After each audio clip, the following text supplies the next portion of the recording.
चलो ध्यान दो, बैठ जाओ, सब अलग अलग करके बैठ जाओ, आराम से बेंच पर हाथ हटा दो, उधर घुसको। चलो, सभी विद्यार्थियों से एक बार विशेषकर अनुरोध रहेगा, किसी भी प्रकार की हो हल्ला शोर शराबा नहीं कीजिए। अभी आप लोग को हम क्लास 10th के हिंदी पढ़ाने जा रहे हैं, पहला रोज़ है और पहला रोज़ में पहला पार्ट फर्स्ट हिंदी का पढ़ाने जा रहे हैं।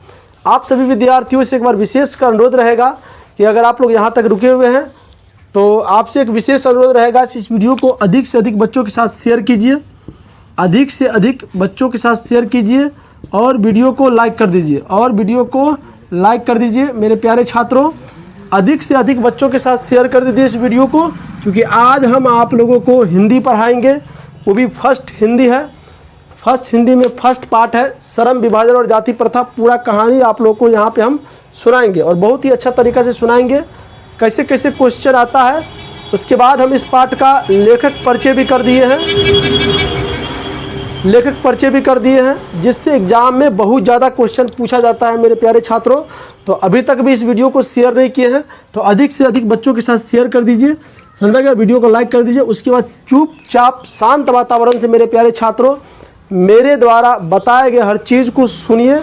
उसके बाद जैसे जैसे एग्ज़ाम में क्वेश्चन आता है उसके बारे में आप लोग को हम बता देंगे। चलिए, तो वीडियो पर शुरू से लेकर अंत तक बने रहिए, क्योंकि आज आप लोग को हम हिंदी पढ़ाने जा रहे हैं। क्लास 10th का हिंदी आज 1 डे है। देखिए 24-25 को पाठ है, 24-25 दिन लगेगा और ये पूरे साल हम लोग को इस चीज़ को पढ़ना है। उसके बाद सेकेंड हिंदी भी है, उसके बाद ग्रामर भी है, तो ग्रामर भी हम लोग पढ़ेंगे। चलिए, तो अभी हम लोग क्या करेंगे मेरे प्यारे छात्रों, अभी हम लोग करेंगे कि श्रम विभाजन और जाति प्रथा।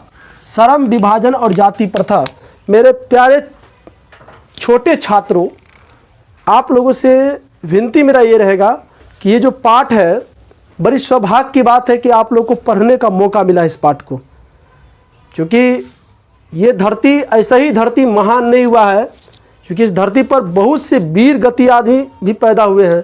तो मैं आप लोगों से एक बात को शेयर करना चाहता हूँ इस पाठ के माध्यम से। तो आप लोग शांत वातावरण से बैठिएगा। तुमसे पूछेगा एग्जाम में कि श्रम विभाजन और जाति प्रथा क्या है, तो मेरे प्यारे छात्रों छात्राओं निबंध में मारिएगा। क्या है ये? निबंध। क्या है ये? निबंध है। समझ में आ रहा है आप लोग? चलो, अब पाठ के टाइटल को समझते हैं, शीर्षक को समझते नहीं। आपसे पहले ये बात समझो कि ये है क्या। नहीं, ध्यान दो। देखो, श्रम विभाजन, श्रम विभाजन का मतलब होता है काम का विभाजन। क्या होता है रे? नहीं, आजीविका होता है या सार्मिक होता है, नहीं, तो काम का विभाजन, काम का विभाजन। समझ में आ रहा है? उसके बाद है जाति प्रथा, इसके बाद है जाति प्रथा। समझ में गए ना? काम के विभाजन कैसे होता है तो हम लोग जाति प्रथा के आधार पर करते हैं। नहीं, तो हम इस पाठ को बाबा साहब के द्वारा दिए गए भाषण से ये पाठ लिया गया है। इस पाठ को, पूरे पाठ को आप लोग को हम सुनाएंगे, हम बताएंगे, जगह जगह पर चीज़ भी बताएंगे, क्या क्या चीज़ हमारे साथ गलत हुआ है और अभी तक भी गलत हो रहा है हम लोग के साथ, हम लोग आँख मूंद के देख रहे हैं। समझ में आ रहा है ना? तो जब इस पाठ को आप लोग पढ़िएगा तो उस चीज़ों से लड़ने का क्षमता मिलेगा आप लोग को, क्योंकि अगर आप किसी विद्यार्थी को अगर थोड़ा भी कष्ट हो जाता है तो पढ़ना लिखना छोड़ देता है, तो मैं उन सभी विद्यार्थियों से कहते हैं कि ऐसे ऐसे महापुरुष धरती पे पैदा हुआ है जिसको स्कूल से बाहर घींच के कर दिया जाता था, जहाँ पर चप्पल जूता रखा जाता था वहाँ पर उस व्यक्ति को बैठाया जाता था।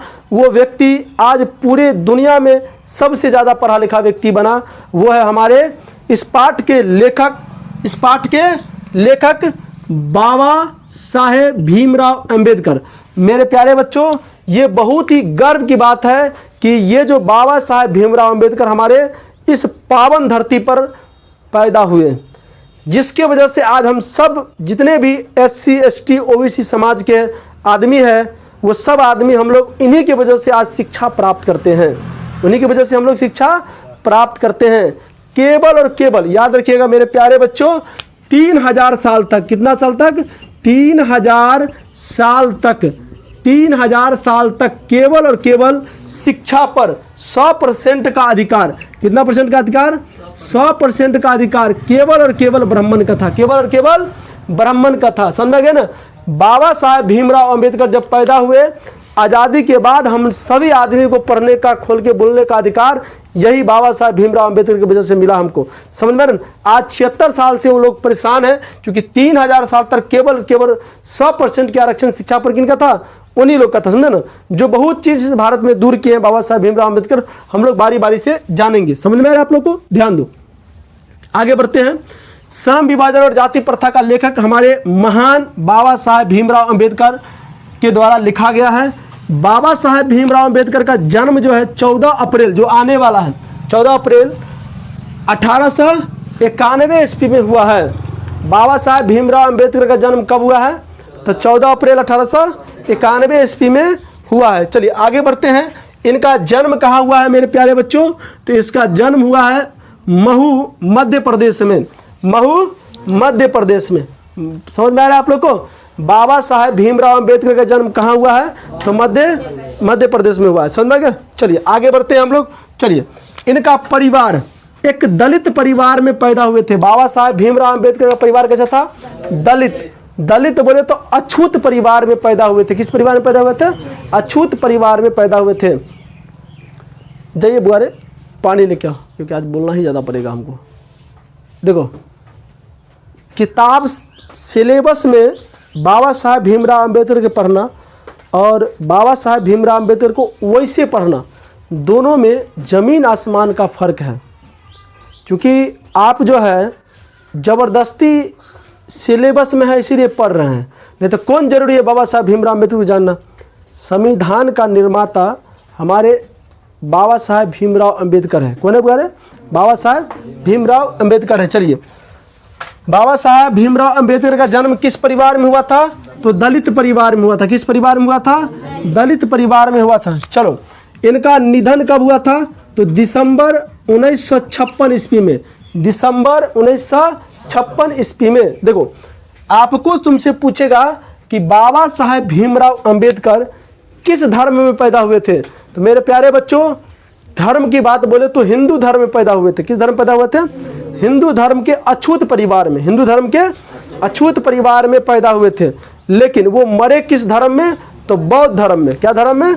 बौद्ध धर्म में। समझे ना? बाबा साहब भीमराव अम्बेडकर का एक अच्छा लाइन लिखा हुआ है कि आपके हाथों में नहीं है कि किस धर्म में आप पैदा हो सकते हैं, लेकिन आपके हाथों में ये जरूर है कि किस धर्म में तुम मरोगे। समझ गए ना? आप अगर हिंदू धर्म में पैदा हुए तो आपके हाथों में थोड़े हैं। आप तो आपके माता पिता जिस धर्म से रहेगा उस धर्म में पैदा होइएगा, लेकिन आप मरिएगा तो थोड़े है कि हम हिंदू धर्म मरेंगे, हम भी बौद्ध धर्म अपना लेंगे, हम भी मरेंगे बौद्ध धर्म में, नहीं। चलो आगे बढ़ते हैं हम लोग। चलिए, उसके बाद ये सब एग्जाम में पूछने लायक क्वेश्चन है। ये सब एग्जाम में पूछने लायक क्वेश्चन है। आगे बढ़ते हैं। यह पाठ बाबा साहब के विख्यात भाषण, बाबा साहब के विख्यात भाषण, क्या लिखा हुआ है? Annihilation of caste. Annihilation of caste. तुमसे एग्जाम में पूछेगा कि श्रम विभाजन और जाति प्रथा बाबा साहब के किस भाषण से लिया गया है? तो एनिहिलेशन ऑफ कास्ट से लिया गया है। कास्ट से लिया गया है। समझ में गए? आगे बढ़ते हैं हम लोग। चलो, उसके बाद तुमसे यह भी बात पूछ सकता है एग्जाम में कि श्रम विभाजन और जाति प्रथा, श्रम विभाजन और जाति प्रथा का हिंदी रूपांतरण किसने किया था? हिंदी रूपांतरण किसने किया था? तो लालाई सिंह यादव। किसने किया था? लालाई सिंह यादव ने किया था। किसने किया था? लालाई सिंह यादव किया था। बात समझ में आप लोग को?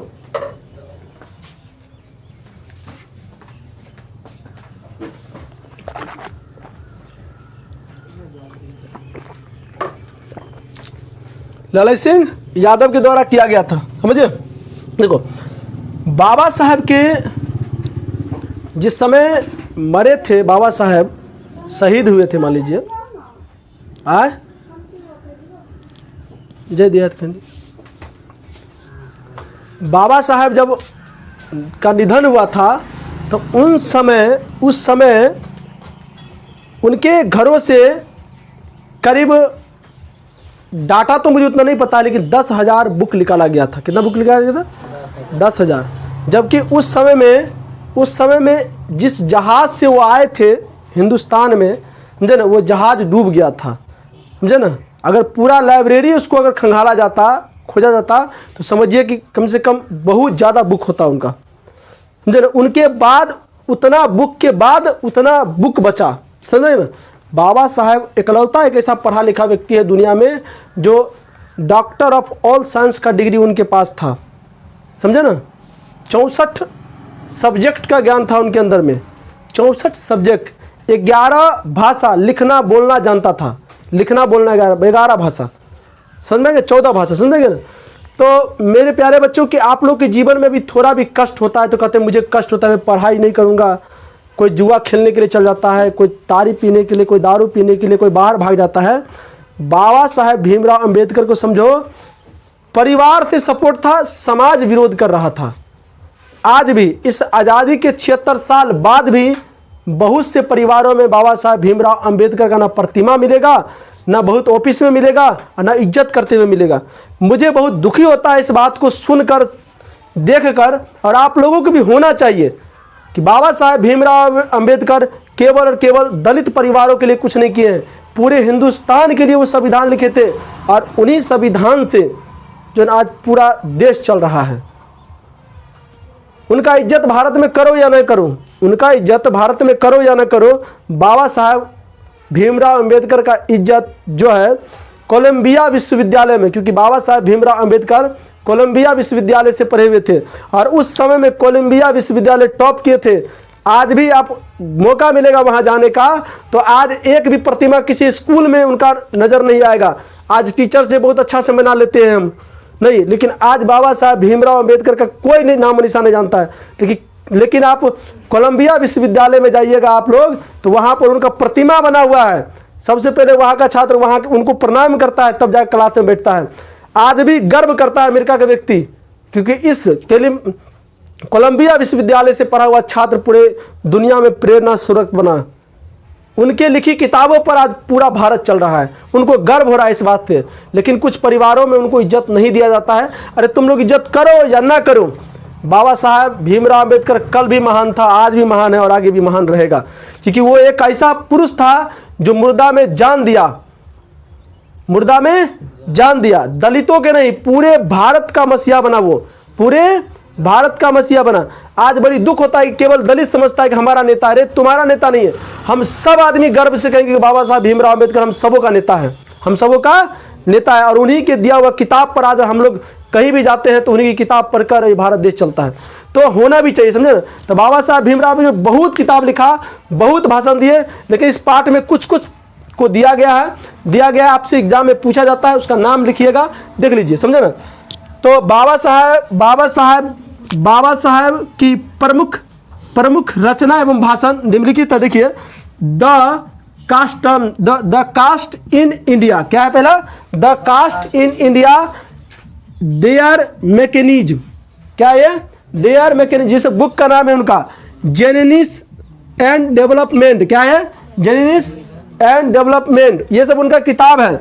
द अनटचेबल, मेरे प्यारे छात्रों, द अनटचेबल किताब जब पढ़ोगे तो आंख से आंसू हो जाएगा।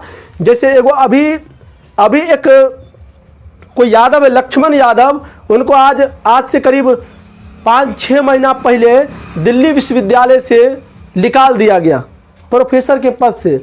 इसलिए निकाल दिया गया क्योंकि वह केवल और केवल शोषित वंचित के बात करता था, इसीलिए उनको दिल्ली विश्वविद्यालय से निकाल दिया गया, क्योंकि वो यादव परिवार से था। और उनका एक किताब प्रकाशन हुआ है, प्रोफेसर की डायरी, पढ़ के देखना। वो अपना जीवनी बताया है कि वो कौन कौन समस्या से झेल कर वहाँ पहुँचा, और पहुँचने के बाद भी 14 साल नौकरी करने के बाद भी वहाँ से उनको हटा दिया, केवल और केवल इस बात के लिए कि अरे भाई दिल्ली विश्वविद्यालय में एक ग्वार का बच्चा पढ़ाएगा, ये हो ही नहीं सकता है, इसलिए हटा दिया वहाँ से। समझ में आ रहा, जैसा कि हमको न्यूज मिला है इस प्रकार का, समझ में आ रहा आप लोग को। तो बाबा साहब भीमराव अंबेडकर के पास क्या क्या उस समय बीता, समझ, पढ़ने से लेकर उनको क्लास से धक्का मार के बाहर निकाल दिया जाता था, उनको पानी नहीं पीने दिया जाता था, समझ में आ रहा है आप लोग को, उनको पानी नहीं पीने दिया जाता था। और आज आज़ादी के 76 साल बाद भी अगर तुम लोग किसी वैसे के दरवाजे पे जाओगे तो तुम्हें टूटा हुआ कुर्सी बैठे दे दिया जाएगा। ये मेरा भारत है। भारत की सुंदरता इस बात के लिए नहीं है, देखो, जो आदमी बाबा साहब भीमराव अंबेडकर को पढ़ लिया ना, वो आदमी हिंदू धर्म से घृणा मानना स्टार्ट कर देगा। हमारा जो हिंदू धर्म है, उस हिंदू धर्म में हम ऑन कैमरा बोलते हैं, हमें कुछ फर्क नहीं पड़ता है यार। ऑन कैमरा बोलते हैं हम लोग। हिंदू धर्म में गाय को माता बना गया है। अगर कोई चमार, दुसाद, बरी, हलवाई, गुआर का धिया पुता का धक्का लग जाएगा तो उसको सपोर्ट नहीं करेगा। क्यों? क्योंकि वो फलना जात का बच्चा है।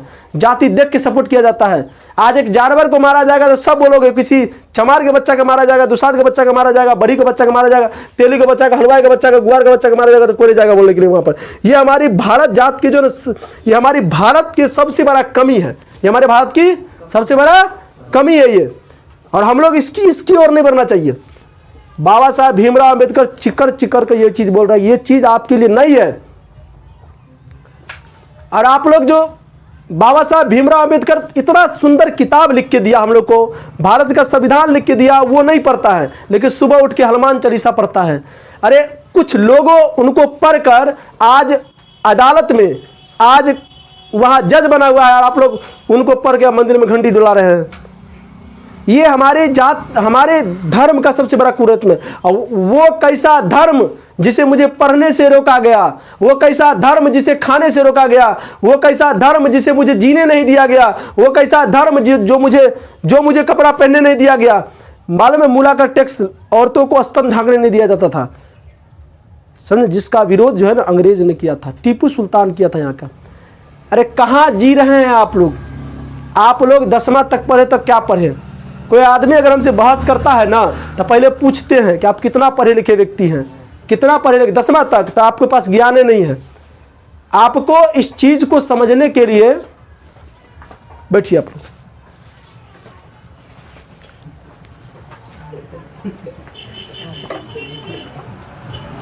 आपको इस चीज को समझने के लिए आपको कम से कम जिंदा दिमाग से पढ़ना पड़ेगा। आपको जिंदा व्यक्ति के पास बैठना पड़ेगा।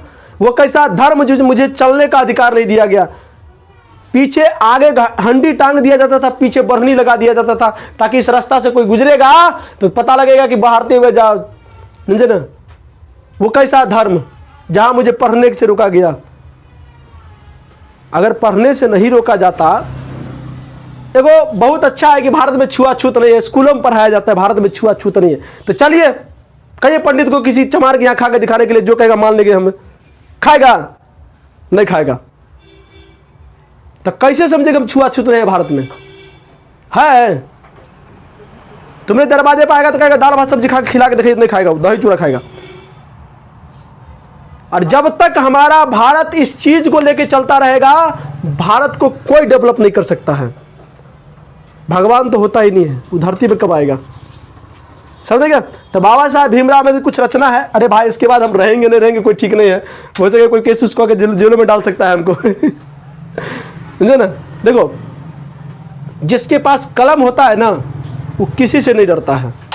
जिसके पास कलम होता है वो किसी से नहीं डरता है। समझे ना? परजीवी मत बना करो, परजीवी मत बना, पर बुद्धि मत बना करो। जो ओरिजिनल बात है जाना करो। जब अभी के समय में तुम लोग के पास इतना, हम लोग के पास इतना बैकवर्ड फॉरवर्ड को किया जाता है, इतना किया जाता है। आज आज़ादी के 76 साल बाद भी, आज आज़ादी के 76 साल बाद भी एक भी जज बता दो जो गुआर होगा, गिन चुन के मिलेगा, नहीं मिलेगा। समझे ना? तो बाबा साहब भीमराव अम्बेडकर इसके विरोध में लड़ा, इसके विरोध में लड़ा। ये बात जानना जरूरी है आप लोग को, समझे ना? तो आप अगर इस किताब को पढ़िएगा, the untouchables, who are they, who are they, आंख से आंसू आ जाएगा। Who are Shudras, who are Shudras, ये सब किताब है, पढ़ो इसकी किताब को, तब पता लगेगा कि इसके अंदर में क्या कुरीति था, उस समय में कैसा भारत था। समझे ना?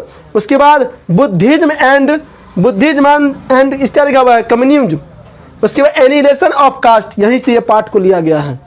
ये सब इनकी रचना है, सब इनकी रचना है। बात समझ में आ रहा है आप लोगों को? तो आप लोगों से विनती मेरा रहेगा कि ये लेखक परिचय था, और मैं हाथ जोड़ के विनती करता हूँ, अगर किसी विद्यार्थी को, किसी लोगों को अगर बुरा लग गया हो मेरी बातों को, तो मैं सिर्फ पढ़ाने के लिए बोलता हूँ। और टीचर एक क्या बोलते हैं उसको, दर्पण की तरह होता है, साफ होता है। हमको जो था हमने बताया है, और ये ओरिजिनल बात बताया है, किसी को कोई चीज़ नहीं है। इतना बस समझ में गया आप लोग को? किताब आप हम लोग कहानी पढ़े, चलो। तो कहानी तो बहुत छोटा चीज़ है, ध्यान दो, कहानी पढ़े हम लोग। अच्छा यहाँ तक अगर रुके हुए आप लोग तो कहानी सुन लीजिए, जाओ। समझ गया? जाओ ना, अकेले जाओ ना, तेरा बैठले बैठले प्यास लगे हूँ। पढ़े हम लोग। और आप लोगों से भी विनती करते हैं, किताब लेके अपने सामने में बैठिए, समझ ना, किताब लेके आप अपने सामने में बैठिए, सब कुछ समझ में आएगा। देखो हिंदी जब हम पढ़ाएंगे ना तो सब विद्यार्थी किताब लेके आइएगा, हिंदी किताब, और सामने में लेके जब बैठोगे ना, सामने में जब लेके बैठोगे ना, बड़ा अजीब किताब है, करने से है, सामने में जब लेके बैठोगे ना तो आप लोग को ज़्यादा समझ में आएगा। पढ़े हम लोग किताब, चलो सुनो, हम पढ़ रहे हैं आप लोग, और आप लोग से विनती है, आप लोग सुनिए कहानी को, बहुत छोटा कहानी है, ज़्यादा नहीं है। देखो कहता है कि यह विडंबना की बात है कि इस युग में भी जातिवाद के पोषकों की कमी नहीं है, पोषकों की कमी नहीं है। देखो लेखक कहते हैं कि ए लड़का,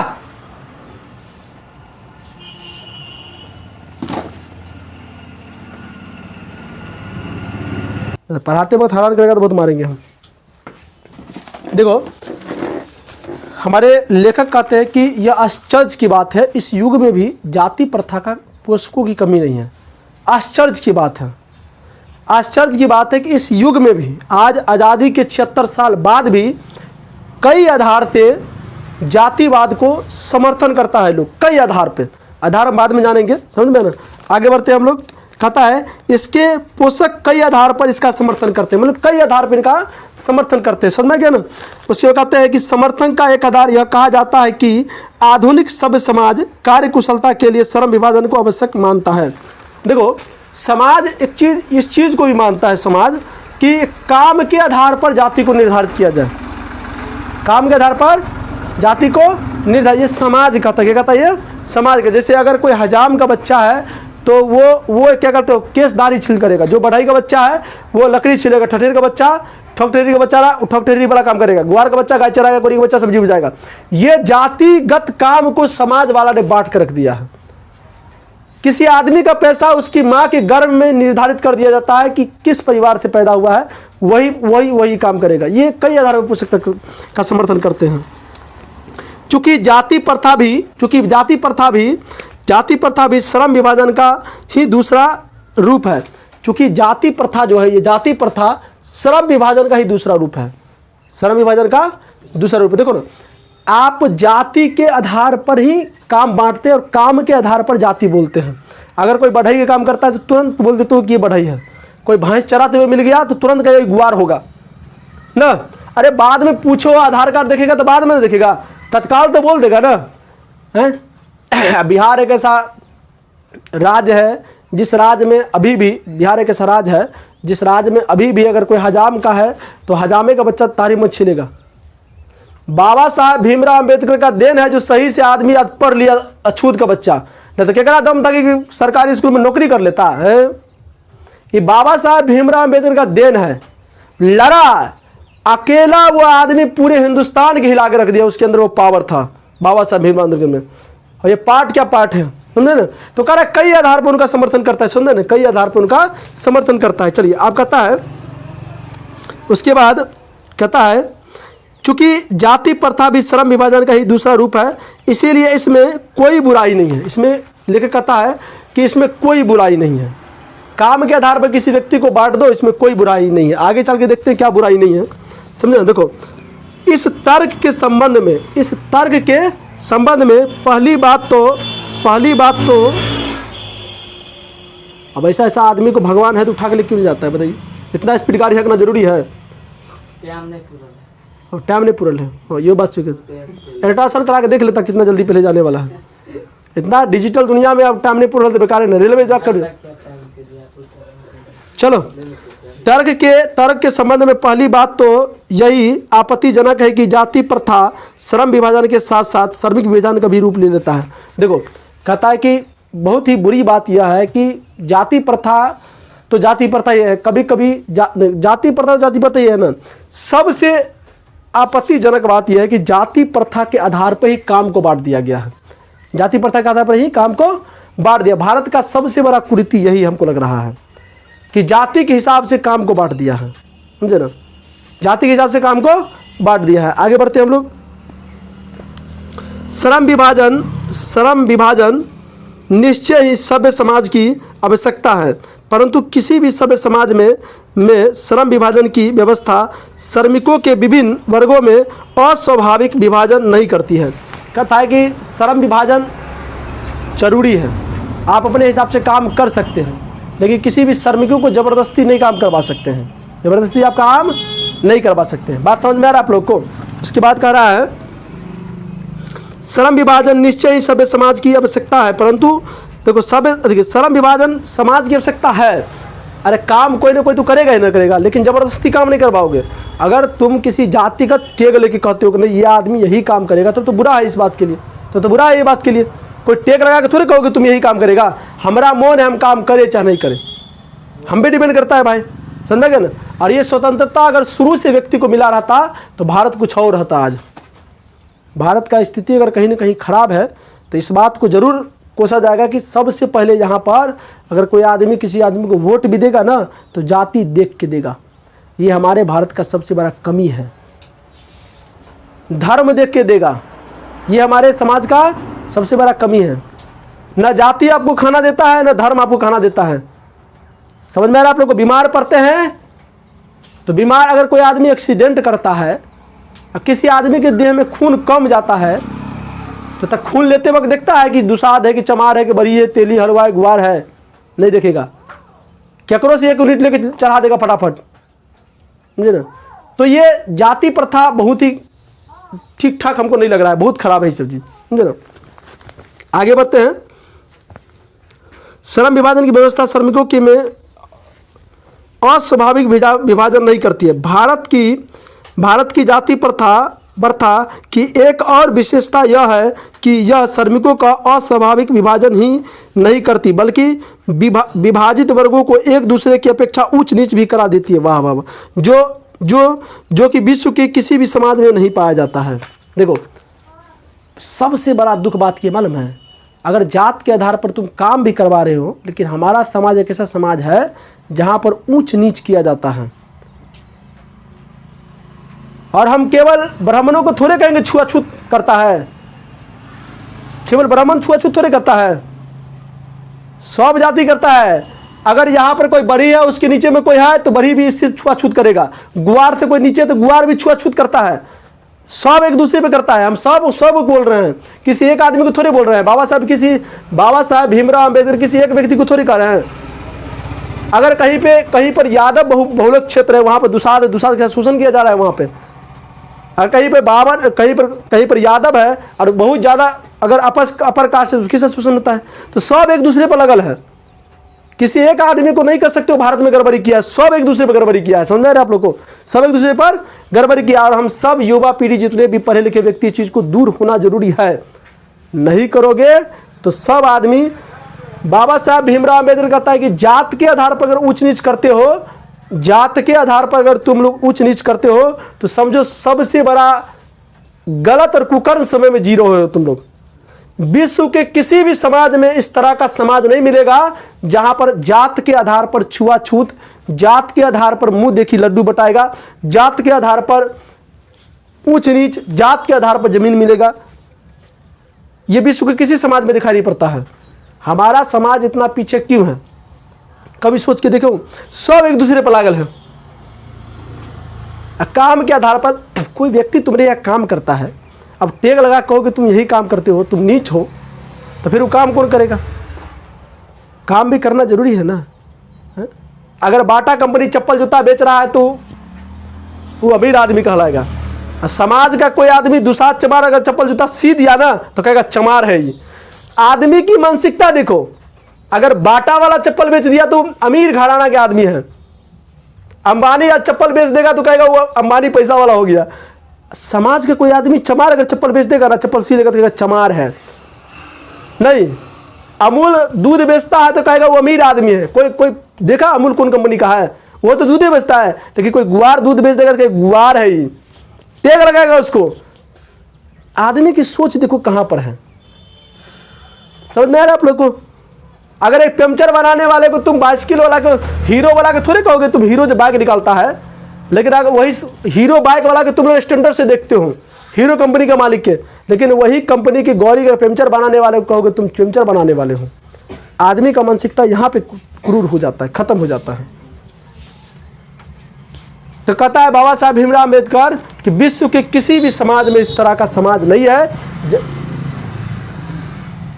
विश्व के किसी भी समाज में इस तरह का समाज रहे जहाँ पर जात के आधार पर छुआछूत और ऊंच नीच का भेदभाव किया जाता है। बहुत दुख होता है। आप लोग अगर नहीं उस चीज़ में गए हैं, अरे आप लोग अपने में मगन है, अरे तुम बाहर भीतर जाओ, जब तुमको एक बार दो बार ठेस लगेगा तब पता लगेगा कि नहीं दुनिया ऐसे नहीं, ऐसे चलता है दुनिया, समझे ना।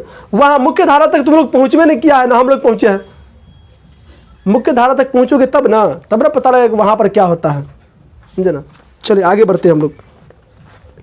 जाति प्रथा को यदि श्रम विभाजन मान लिया जाए तो यह स्वाभाविक विभाजन नहीं है।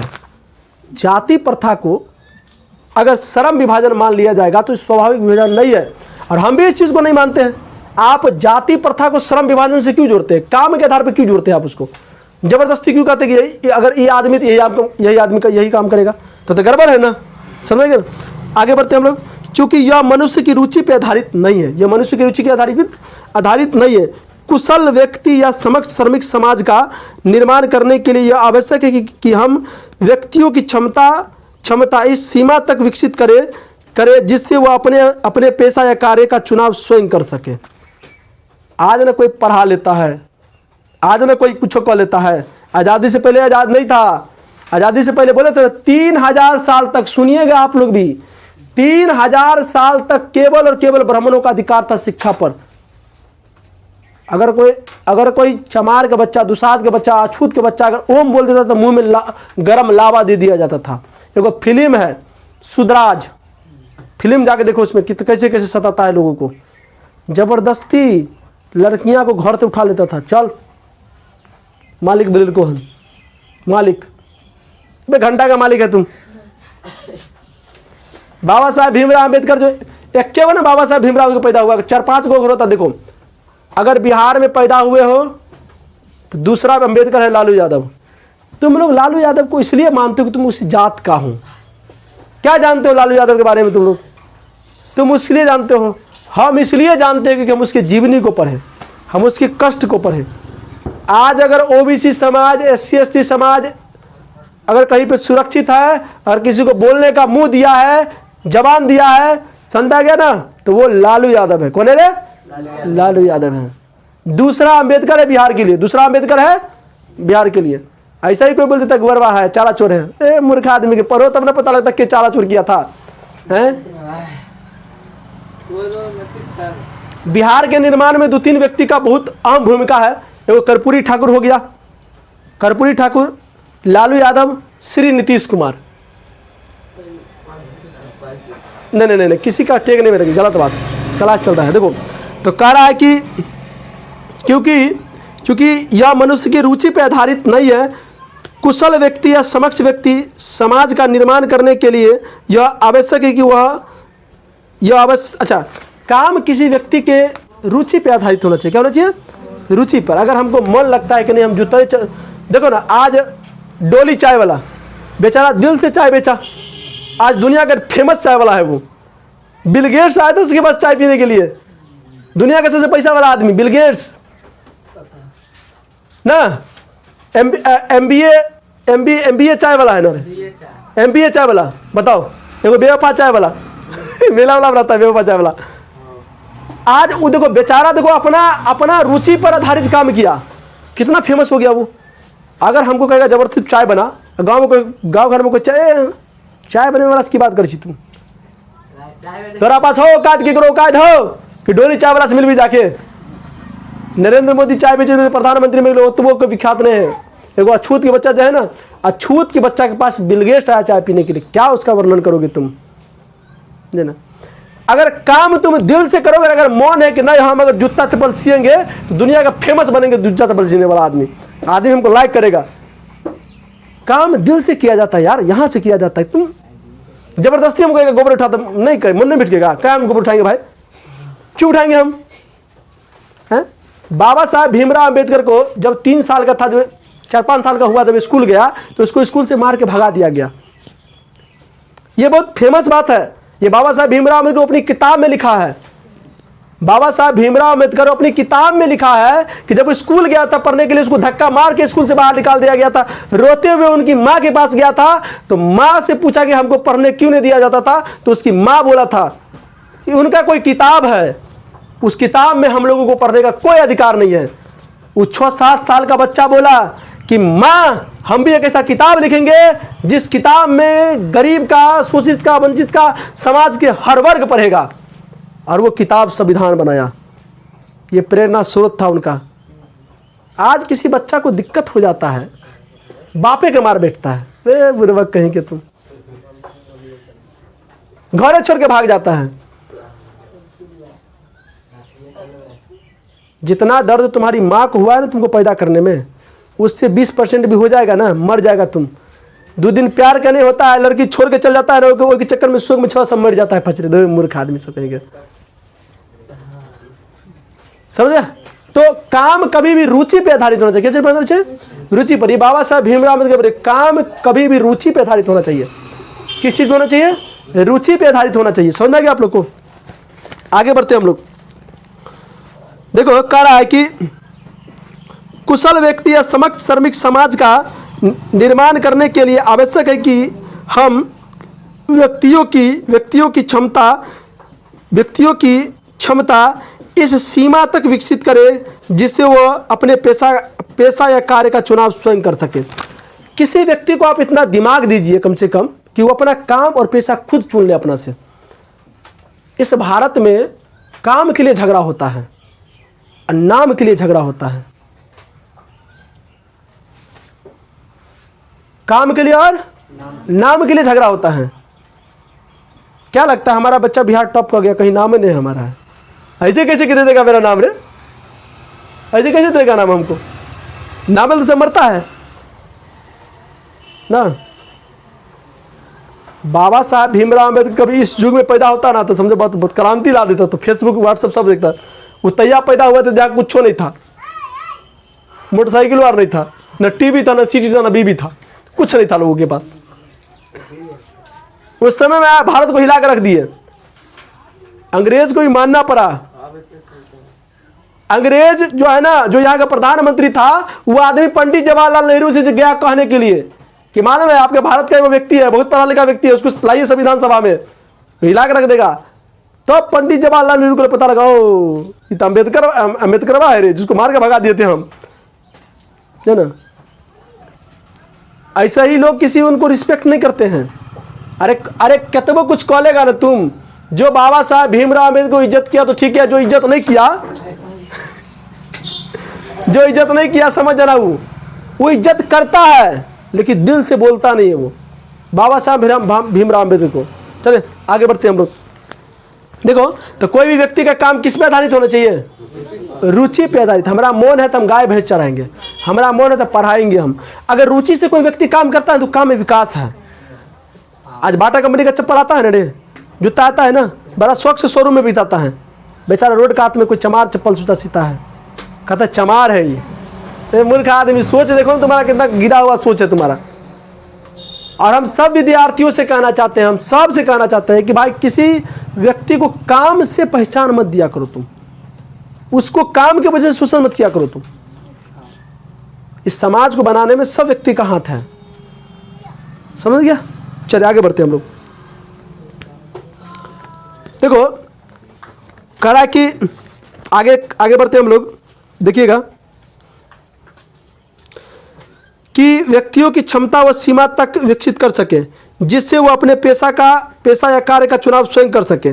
जिस सिद्धांत के विपरीत जाति प्रथा का दूषित सिद्धांत यह है कि इससे मनुष्य के प्रशिक्षण अथवा उसकी निजी क्षमता का विचार किए बिना दूसरे के दृष्टिकोण से, जैसे माता पिता के सामाजिक स्तर के अनुसार पहले से ही गर्भ धारण के समय से ही मनुष्य का पेशा निर्धारित कर दिया जाता है। इस सिद्धांत के अनुसार, किस सिद्धांत को? अगर कोई व्यक्ति अपना हिसाब से काम करता है रुचि के आधार पर, तो उस सिद्धांत के विपरीत दिशा में, विपरीत सिद्धांत के हिसाब से, उसके बाप के हिसाब से, उसके परिवार के हिसाब से गर्भ में निर्धारित कर दिया जाता है। अगर चमार का कोई बच्चा है तो जूता सिएगा, बड़ी का कोई बच्चा है तो काट छिलेगा, गुआर का कोई बच्चा है तो क्या करेगा रे? गाय भैंस चराएगा। कोई का बच्चा क्या करेगा रे? बैगन उपजाएगा। ये उसकी माँ के गर्भ में तय कर देता है। लेकिन ये सब गलत बात है, ऐसा नहीं होना चाहिए, ऐसा नहीं होना चाहिए। समझ गया? देखो जाति प्रथा, देखो जाति प्रथा पोषकों का जाति प्रथा पेशों का दोषपूर्ण निर्धारण ही नहीं करती, बल्कि मनुष्य को जीवन भर के लिए पेशों में बांध देती है। देखो एक बात और बताते हैं कि जाति प्रथा जो होता है ना, वो जीवन भर के लिए किसी व्यक्ति को पेशा से बांध देता है। बात समझा? पेशा से बांध देता है। अगर कोई फलना जात का है तो फलने काम करेगा जीवन भर, उसके बाद जब तक जिंदा रहेगा तब तक वही काम करते रहेगा। अगर मन करता है दूसरा काम करने का तो नहीं करेगा। आज लक्ष्मण यादव को दिल्ली यूनिवर्सिटी से क्यों निकाल दिया गया है? कहा जो आराम से घर चढ़िए आराम से, तो यहाँ पर बिना मतलब कलम चलबल चले लिए हम। आज एलवीस यादव के लिए, खेसारी लाल के लिए, टुनटुन यादव के लिए सब हाथ उठा देता है रे। अरे प्रोफेसर लक्ष्मण यादव के लिए तुम एक वोट देने, 1 रुपया दान करी ना बेचारा, अभी है गरीब, पार्टी में लाओ मुख्य धारा में। तुम्हारे समाज की बात करता है वो, हम सब समाज की बात करते हैं। अभी तक में बिहार में 2 यादव पैदा हुआ है, लालू और लक्ष्मण यादव मेरे हिसाब से। और कितना आदमी लक्ष्मण यादव की चिंता है रे? कोई नहीं चिंता है। मोबाइल थी कैमरा बंद होने के बाद चिन्हाएंगे लक्ष्मण यादव को। बहुत बढ़िया बढ़िया बात बोलता है वो भी, लेकिन वो भी बहुत पढ़ा लिखा है। जो आदमी उनका इंटरव्यू लिया था ना, दृष्टि आईएएस में पढ़ाता है वो आदमी, और वो आदमी बोला कि हमको जबरदस्ती बोला है लक्ष्मण यादव को यहाँ हटाने के लिए, न तो वैसा टीचर को गढ़ना पड़ता है, वैसा टीचर को गढ़ना पड़ता है। समझ रहे आप लोग को? और उसके बाद भाग्य से वैसा टीचर किसी यूनिवर्सिटी को मिलता है। वैसा टीचर था लक्ष्मण यादव। क्यों नहीं गुणगान करें हम अपनी? हम इसलिए तो नहीं गुणगान करते हैं कि यादव है, हम उनकी काबिलियत को इज्जत करते हैं, हम उनकी काबिलियत की इज्जत करते हैं। देखो कहता है जाति प्रथा पेशों के दोषपूर्ण निर्धारित करने नहीं है, बल्कि मनुष्य को जीवन भर के लिए पेशा में बांध देता है।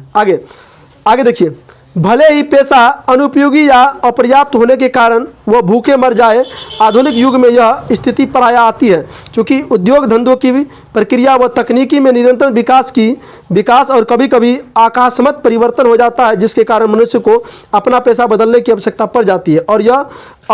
और यदि प्रतिकूल परिस्थिति में भी मनुष्य को अपना पेशा बदलने की स्वतंत्रता न हो, तो इसके लिए भूखे मरने के अलावा क्या चारा हो सकता है?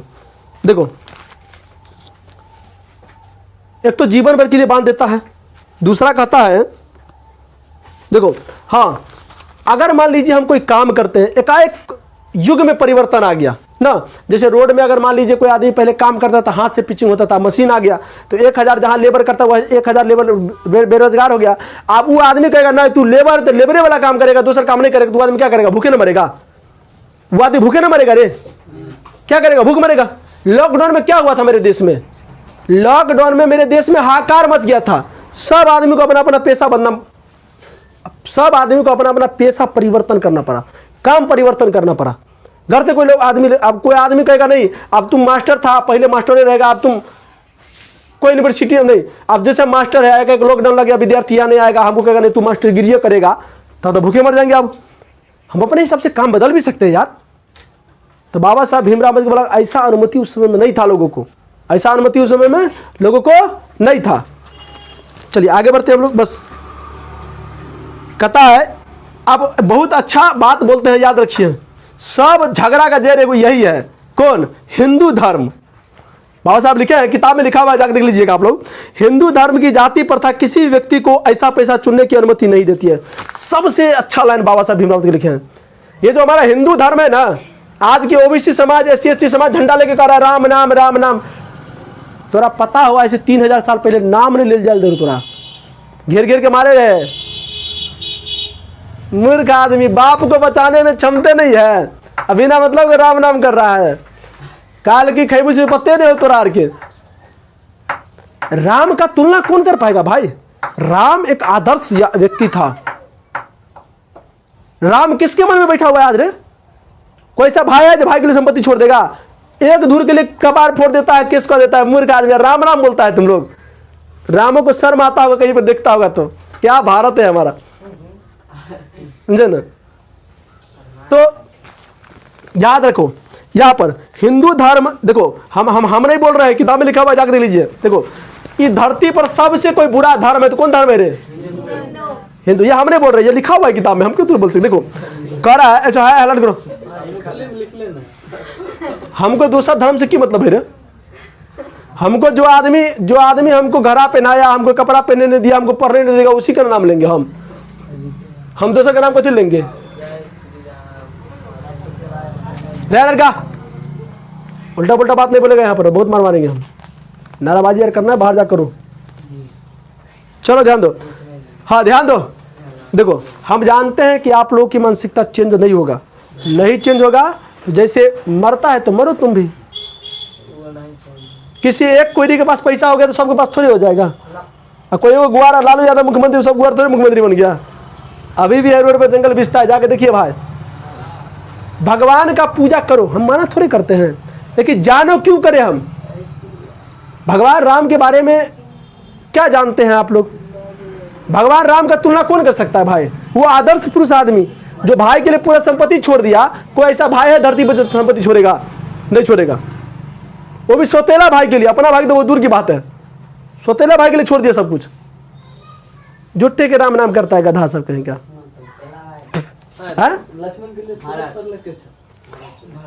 राम एक भाई रहबे करे यार, तुम्हारे क्या नाम?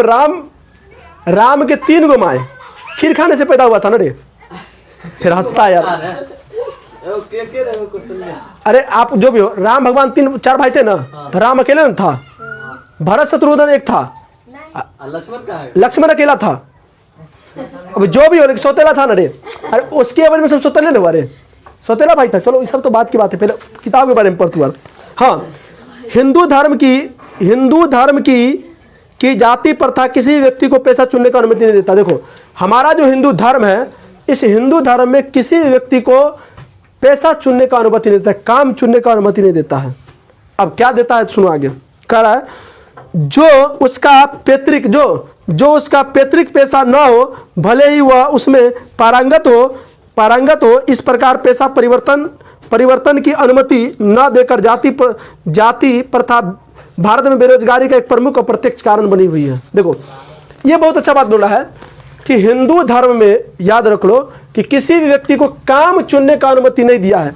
अगर हम बहुत अच्छा पढ़ाते हैं, लेकिन अगर हम ग्वार का बच्चा है तो हमको जबरदस्ती कहेगा तुम गाय चराओ, क्योंकि तुम इस काबिल नहीं हो। और इसी के कारण से हमारा भारत देश क्या है? बेरोजगारी। और इसीलिए भारत में क्या बना हुआ है? बेरोजगारी का प्रमुख और प्रत्यक्ष कारण बना हुआ है। यही कारण है, कोई विशेष कारण नहीं है। समझ आ रहा है ना? आगे बढ़ते हैं।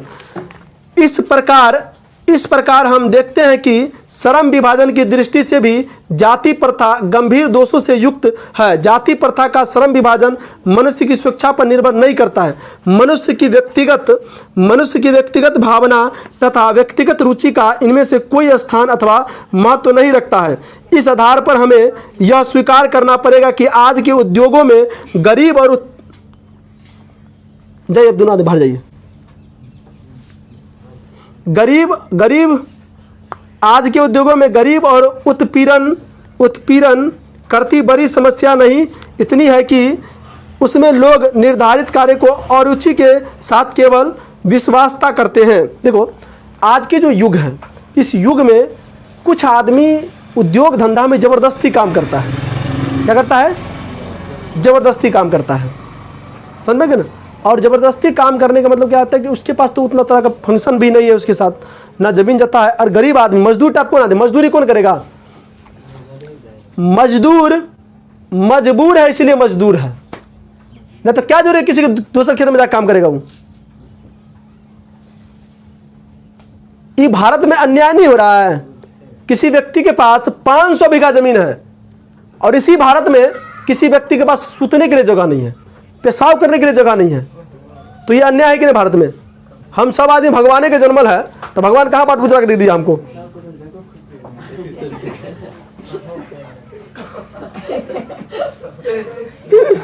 हल्ला नहीं कर। अरे वो माने कह रहे हैं आप लोग को बात को समझ में नहीं आ रहा है यार, बुर्बक आदमी है तुम लोग। हल्ला नहीं करो, ध्यान दो। यार का आगे देखिए, देखो तो कैमरा चल रहा है, चलो ध्यान दो। हाँ, इतनी है कि बहुत से लोग निर्धारित कार्य को अरुचि के साथ केवल विश्वासता करते हैं। ऐसी स्थिति स्वभावतः मनुष्य को दुर्भावना से ग्रस्त कर ढालू काम करने और कम काम करने के लिए प्रेरित करती है। देखो अगर तुमको आलू खुनने में मन नहीं लगता है तो आलू खुनेगा? जबरदस्ती आलू खुरपा के आलू काटेगा, तुम आलू कम निकालेगा उसमें से, खेत के खराब कर चल जाएगा। कारण समझते हो, तुम्हारा रुचि नहीं करता है। रुचि, सब आदमी के अंदर में अपना अपना एक रुचि होता है। अगर वो अपना रुचि से कोई काम करता है तो वो आदमी उस काम में पारंगत हासिल करता है, बहुत ऊपर तक उठता है कोई आदमी। समझ गया? ऐसी स्थिति में जहां काम करने वाले का ना दिल लगता हो, ना दिमाग लगता हो, ना दिमाग लगता हो, कोई कुशलता कैसे प्राप्त की जा सकती है। अतः यह निर्वाध रूप से सिद्ध हो जाता है कि आर्थिक पहलू से भी जाति प्रथा हानिकारक प्रथा है। देखो, आर्थिक पहलू से भी सबसे खतरनाक पहलू है जाति प्रथा। क्या है रे? जाति प्रथा। देखो, जो काम करने में तुमको मन नहीं लगे वो काम कथी करेगा तुम? जो काम करने में, आप जाएगा बाहर जाओ, आप लोग अगर बदमाशी करते हो तो पढ़ाने में टीचर को डिस्टर्ब होता है। और इस कहानी के माध्यम से पता चल गया कि आपको हिंदी में कहानी बताएंगे ना, लिखाएंगे, उसके बाद स्टिक के दम से याद करवाएंगे हम, क्योंकि आप लोग उसी काबिल हैं, सुनने के काबिल नहीं हैं। हम मोबाइल पे रिकॉर्ड करके दे दें, जिसको सुनने का मन होगा मोबाइल पे सुन लेगा, बाकी बात रटवाएंगे, क्या दिक्कत है? इतना अच्छा से बता रहे हैं आप लोग, इधर उधर ध्यान दे रहे हैं, और जो आदमी देखेगा वो सीखेगा इस चीज़ से, मूर्ख आदमी कहेगा। आर्थिक पहलू, देखो, जिस व्यक्ति को काम करने में मन नहीं लगता है वो व्यक्ति को जबरदस्ती तुम काम करवाओ तो काम खराब करेगा। अगर हमको मान लीजिए मोटरसाइकिल चलाने में इंटरेस्ट नहीं है, अगर मोटरसाइकिल चलाने के लिए दे देगा तो हम तोड़ फोड़ कर रख देंगे, हम जाइए हटाए। अब कोई आदमी को कहेगा खेत तामने का मन नहीं करता, जैते के ताम तुमको बराबर कर देगा, दूसरे से भेजबे करेगा आपको ये ना। देखो, आर्थिक पहलू से भी जाति प्रथा हानिकारक प्रथा है, क्योंकि यह मनुष्य की स्वाभाविक प्रेरणा, रुचि व आत्मबल को दबा कर देता है और स्वाभाविक नियमों में जोड़कर एक निष्क्रिय बना देता है। अब कामे के तो करे के कर न, पेट भात चले के हैं, जबरदस्ती काम करेगा। देखो, इस धरती पर जितना मजदूर रोता है ना, शायद कोई नहीं रोता है।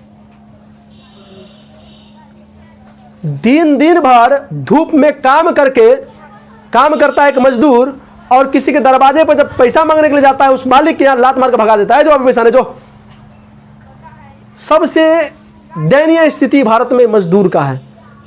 उसके नाम पर ना जाने कितने नेता बन गया, मर गया, लेकिन आज तक भारत में गरीबी को दूर कोई नहीं कर पाया है। ना मजदूर का स्थिति ठीक हुआ है। हम गरीब का नेता है, मजदूर का नेता है, मजदूर वहीं पर काम कर रहा है। किसी व्यक्ति को काम करवाओ ना तुम, तो एगो दूगो चीज जीवन में सीख लो। मजदूर का पैसा नहीं रखना, कम से कम दे देना, कहीं हो सके उसी पैसा के लिए उसके धिया पुता भूखे सो जाता हो, क्योंकि बेचारा मजदूर के गरीबी के अलावा कुछ नहीं होता उसके साथ। मजदूर व्यक्ति के पास गरीबी के अलावा कुछ नहीं होता है उसके पास। 2-4 बच्चा जो होता है वो भी टक लगाए रहता है, पैसा आएगा पापा लेके तो कुछ काम होगा, ऐसा स्थिति होता है। अरे हम लोग भी मजदूर टाइप के आदमी के खानदान से बिलोंग करते हैं, हम लोग समझते हैं उस चीज़ को। हम तो कभी भी एक चीज़ याद रखो कि मजदूर किसी से मजदूरी कराओ ना तो दे दो उसको ना, मजदूरी का पैसा मत रखा, क्योंकि तुमने ये भर दिन धूप में काम किया है, और धूप में काम करने के बाद उसको कहोगे तुम आज नहीं आना कल आना, बेचारा का आत्मा कलप जाता है, साला इतना मेहनत किया वो पैसा नहीं दे रहा है हमको। बहुत आदमी तो बेईमानी कर लेता है मजदूर का पैसा। क्या लेके आए हो, क्या लेके जाओगे तुम? कुछ नहीं लेके आओ, कुछ नहीं लेके जाओगे तुम। कथी का घमंड करें हम, किस चीज़ में घमंड करें हम? नंगा है, सफ़ेद कपड़ा में जाएंगे हम, ये स्कॉर्पियो पे चलने वाला सुखल बात पे जाएगा ये। आप कचको बात है, आप फैशन के जमाना है, जरने में खोचा चल के जरा का फेंक देगा तुमको। कभी किसी व्यक्ति को घमंड हो ना, पैसा का घमंड हो ना, बल का घमंड हो ना, तो कभी शमशान में जाके 1 घंटा जाके देख लेना, वहां पर बढ़िया बढ़िया आदमी जलते हैं, तुम्हारा जैसे आदमी जलते रहता है वहां पर। कभी घमंड करता है तुम, कहते बाप बाप करेगा ना तुम, इस जमीन का 200 साल के बाद दूसरा कोई मालिक हो जाएगा अपने आप, जिसके लिए तुम लट करके मर जाते हो तुम। बुर्बक आदमी सब कहेगा, मूर्ख आदमी सब कहेगा। चलो आगे बढ़ते हैं हम लोग। हाँ, तो एक चीज को याद रखो कि मजदूर जो होता है ना, वो जबरदस्ती काम करते रहता है और एगो देनीय बना लेता है। चलो कोई दिक्कत नहीं, करे दे हो दे ना। चलो अब मैं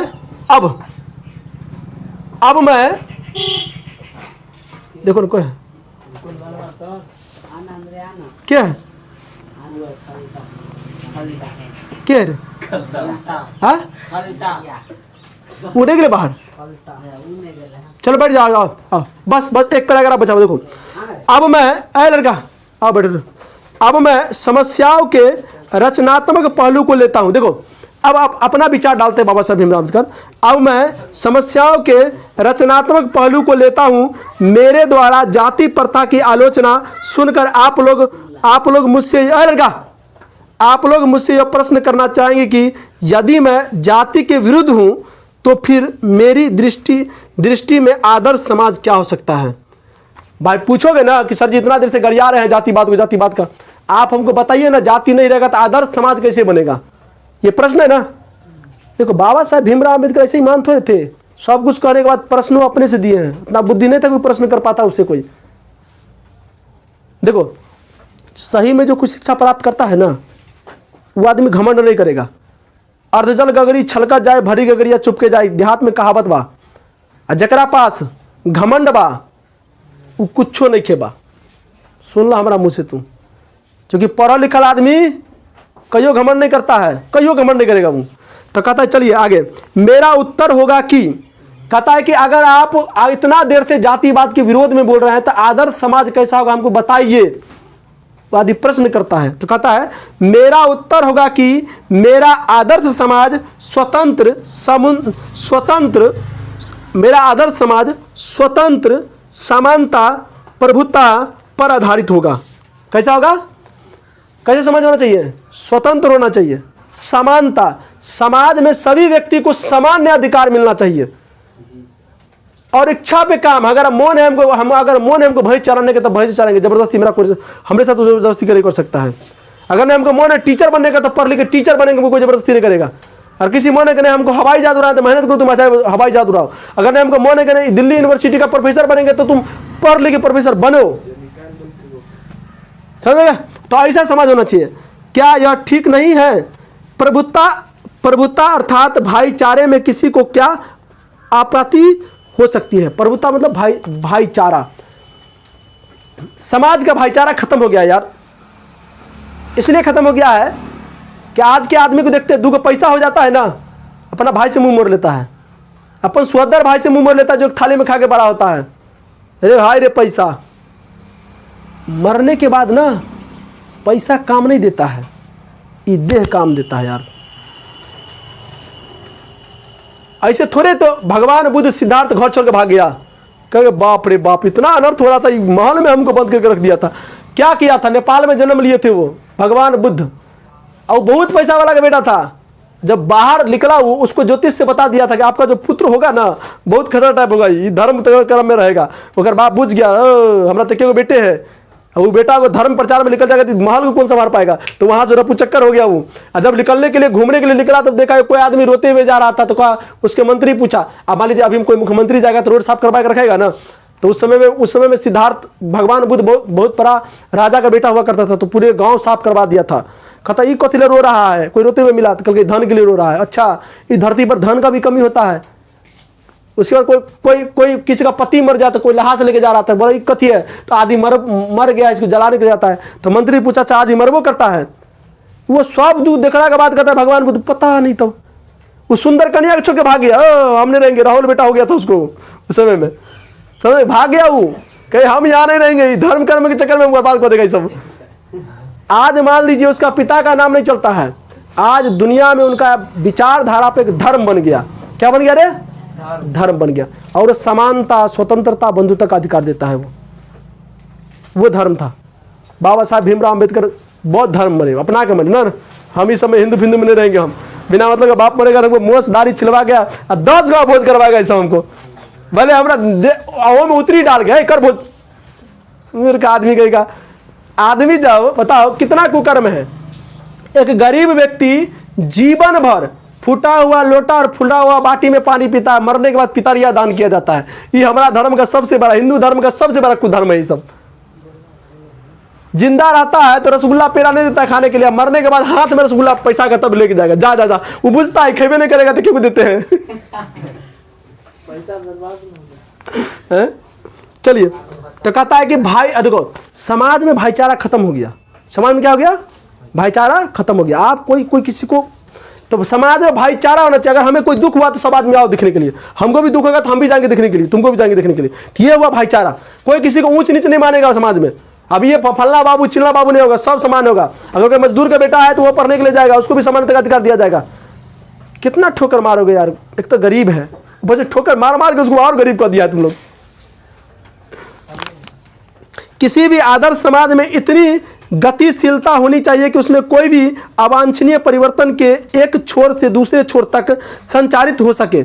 ऐसे समाज में बहुविधि हितों में सबका भाग होना चाहिए तथा सबको उनकी रक्षा के प्रति सजग होना चाहिए।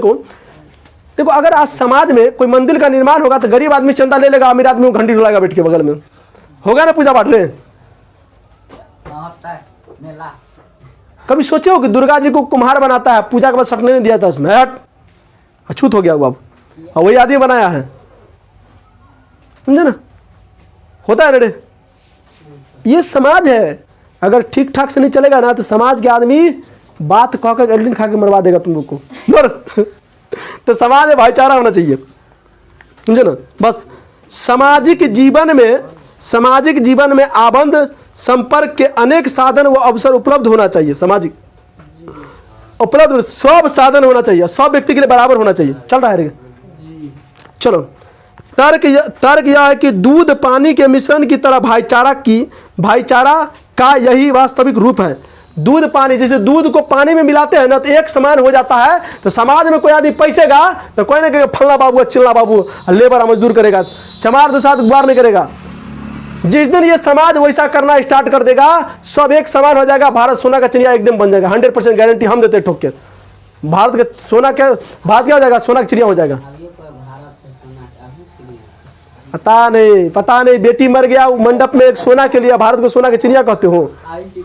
देखो बेटी मर जाता है दहेज के लिए, दूल्हा मतलब क्या होता है, बाराती दूल्हा पर तो घूम जाता है, कतिला जो सोना नहीं दिया, भारत को सोना की चिड़िया कहते हो। अरे कौन आदमी बोल रहा है, बोला गला नाम करे। ये गरीब के बेटी को जो ब्याह होता है, जो गरीब लड़की का जो शादी होता है तो कथी करता है, सोना के लिए घूम जाता है ना, सोना के लिए प्रताड़ित किया जाता है घर में। तो तकनीक सोना का चिड़िया मछली तोड़ के दे दो उसको, ले बना ले। सारे देखो क्या होता है कि सारे जहां से अच्छा हिंदुस्तान हमारा। तो हम उन आदमियों से कहते हैं कभी बरसात के मौसम में चमार की बस्ती में जाइए, दुसाद की बस्ती में जाइए, जहां पर आप नाक से मुंह लेते हैं ना, वहां पर रात भर वो सोता है और कहते हैं भारत सारे जहां से अच्छा भारत हमारा। ए महाराज कहीं का आप दिल्ली के यूनिवर्सिटी में रहते हैं ना, 5 स्टार होटल में सोते तो कहते यही भारत है, हेलीकॉप्टर से देखते यही भारत है। मेरे आदमी सब कहेगा। हम सब व्यक्तियों से कहते हैं, जितने भी हमारे छात्र हैं, पढ़ लिख कर राजनीतिक में भाग लीजिए। आज अगर पढ़ा लिखा व्यक्ति राजनीतिक में नहीं जाता है, इसलिए वो अनपढ़ गवार गुंडा मवाली नचनिया बचनिया सब पहुंचता है वहां पर। और सांसद भवन में कोई कुर्सी फेंकता है, कोई मैक तोड़ता है आराम से। पढ़ा लिखा व्यक्ति जाएगा तब ना।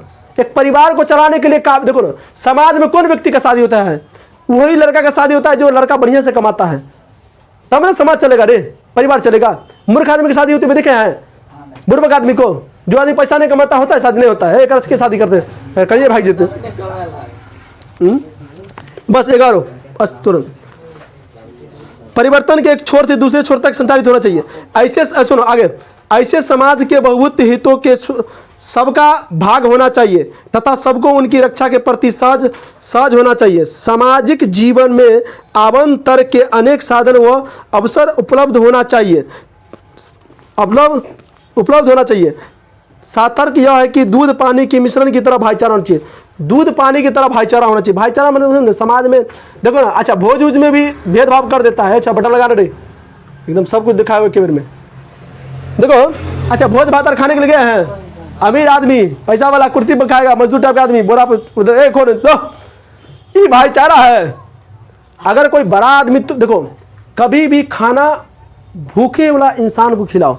जिसके घर में कभी रसगुल्ला नहीं पहुंचता है ना, उस घर के व्यक्ति को शौक से बोला कि पूरी बुनिया रसगुल्ला का भोज उस आदमी को खिलाओ। अमीर आदमी रोज खाता है, दो मूर्ख आदमी कह के। जिस दिन गरीब व्यक्ति के लिए लोग आवाज उठाना स्टार्ट कर देगा, उस दिन आदमी ऐसे ही भारत के सोना चिड़िया हो जाएगा।